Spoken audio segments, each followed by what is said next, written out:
Welcome back, everyone. Sheepdog Smokey here, and we're starting yet another week of the same thing as we've seen for about the past month. I understand that when you have a new virus, things are handled differently than, say, the flu or pneumonia or anything that we've already developed treatment for. But the twisting of everything is what's getting on my nerves. You've probably noticed a pattern in my videos in the last week or two where I have to reiterate multiple times. I am not, and I never will call COVID-19 a hoax. The virus itself is real, but the hoax is the twisting by the media. In just the last couple of hours, I've seen stories about Michigan, where Whitmer has decreed you may not travel with anyone else in the car with you. I've seen a story about a teacher screaming at children in a park that she hopes they get coronavirus and have a painful death. We have the media refusing to ask Joe Biden about Tara Reid while they focus on everything they can about the virus.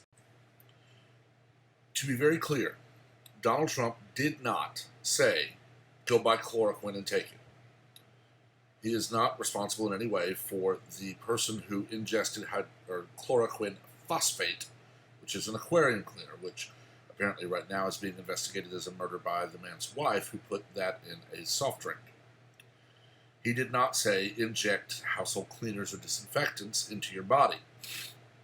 He was talking about research using ultraviolet light and other forms of light inside the lungs, which researchers have said they are researching. As the media and the DNC screams that he is advocating dangerous policy, he's not. He is talking about what is happening.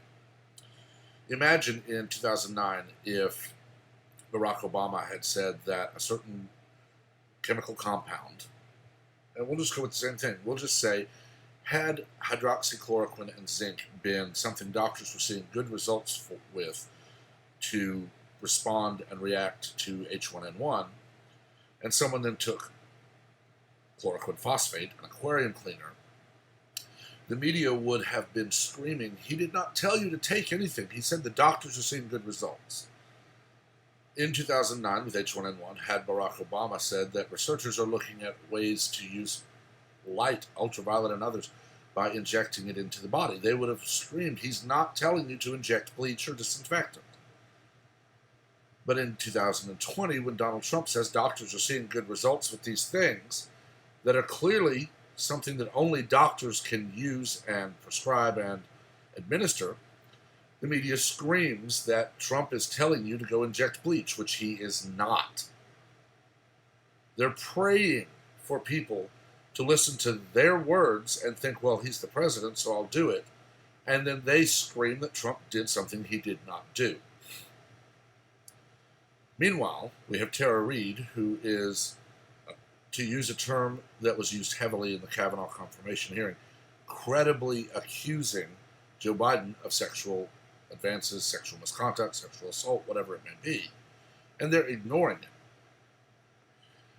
Apparently, though, people are now telling Joe Biden he might want to just step back and not be the nominee, because Tara Reid is actually saying what she should be saying.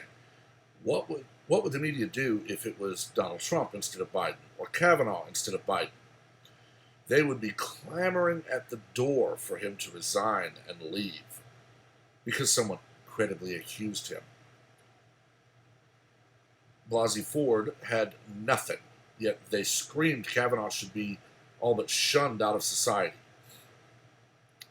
They had Russia, they had Stormy, they had this other woman who had just written a book, and they screamed that the accusation is enough to convict.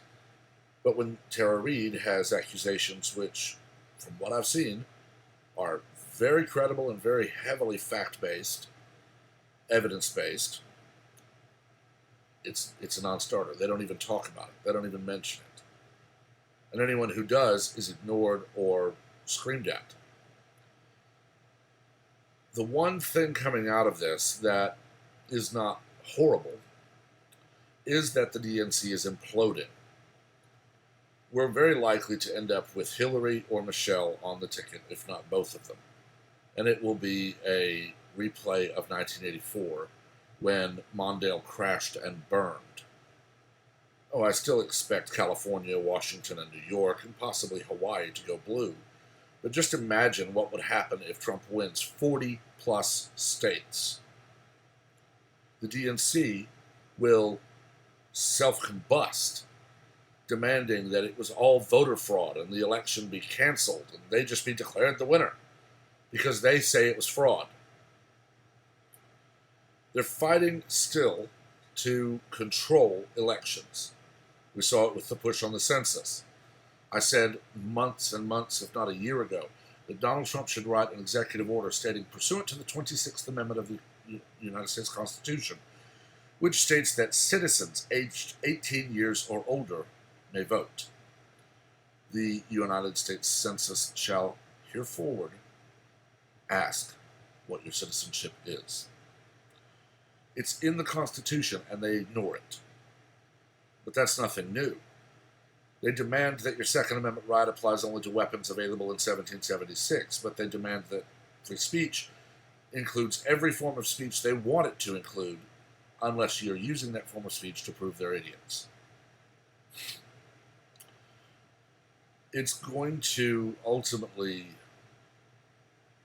lead to one of two outcomes. One, they will continue their self-implosion and self-combustion, and it will destroy the party. I honestly don't think that's a bad thing. Or they will be able to cheat their way to power, and it will fracture the country.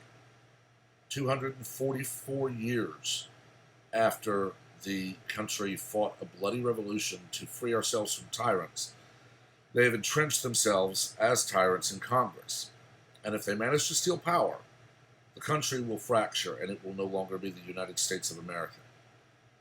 And if that happens, it will get extremely bad, extremely quick. The only thing we have now that we didn't have 244 odd years ago is a military sworn to the Constitution, not the person in the throne. But it still won't end well. And I really hope it doesn't end that way. I personally see CNN, MSNBC, and the rest of them continuing to hemorrhage viewers and ultimately falling and failing. I still think I'm going to see the DNC fracture and just destroy itself. But I've thought those things in the past and I've been wrong. I've just not seen society like it is right now. As the Democrats demand that anything and everything they want funded be funded, using bills that are meant to help the American people, ignoring that Harvard got a CARES Act loan while small businesses are failing and their employees are going hungry. I can't help but wonder how anyone can look at that and not see that the Democrats do not care about the American people. They care only for power and keeping it. It was perfectly said a long time ago. Power corrupts, and absolute power corrupts absolutely. That was, consciously or not, the sentiment behind term limits on the office of president. But the people who did that will never limit their own power. And that shows that they have been corrupted. They want to limit everyone but themselves, so they can spend 40 years in office passing 3 bills while screaming at everyone that they are to be obeyed. I can only hope that the Great Awakening truly is happening and the DNC will be soundly rejected come November. But if they manage to enshrine you may only vote by mail, then they will cheat and cheat and cheat until they have stolen every ounce of power they can. And then this experiment in self-governance, known as the United States, will end. An experiment that my ancestors fought, bled, and died for. That's very sad. But I've talked long enough. Let me know what you think in the comments. As always, be civil. We're not here to scream, yell, insult, and cry and act like toddlers. We're here to discuss and debate like adults, so be civil. As always, please remember to like and share the video to expand the conversation and grow the channel. I'm still doing the giveaway at 500, 1,000, and 1,500 subscribers. We just have to get to those thresholds, so make sure you're subscribed and turn on notifications so that you're aware of all new content as it posts. I am still working on putting together plans or a timeline or what have you for the history series, and I am still working on reaching out to people for oral histories. It's just that I have to figure out how to do those. Oral history may actually become its own channel. Who knows? But until then, I'll still be here as often as I can, and I thank you so much for watching. Until next time, be safe, smart, and healthy. Be careful, and everyone have a wonderful day.